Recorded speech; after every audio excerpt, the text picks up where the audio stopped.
You can't really value something if you don't know you've got it. Dr. Craig Steffen is a chemistry professor at Fairfield University. But this past summer, he expanded his roots outwards to new fields and conducted a census that mapped all of the trees on both the Main and Bellarmine campuses.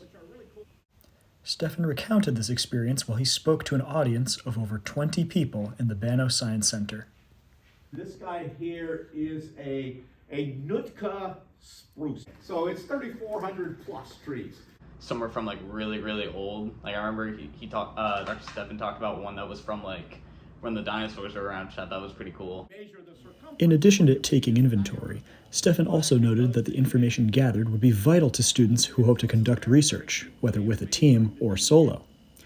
Brady Wilson, a junior biology student who worked with Steffen this past summer, is one of these students who plans on looking at Fairfield's less welcome trees and critters.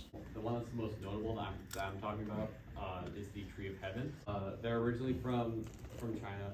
They were introduced in the 19th century. And they crowd out native species because they produce a toxin.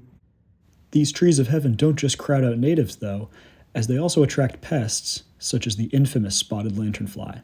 So this right here is a tree of heaven, you know, the ones that Brady and Dr. Steffen were talking about.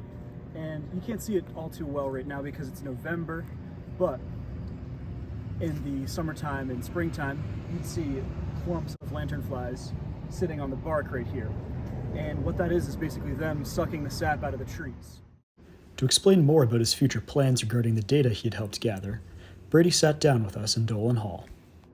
It'll be a little more independent. I'm planning on using that, all that data, especially on the invasive species, to work on my environmental studies capstone, write a big research paper about their presence on campus and what we can do about it.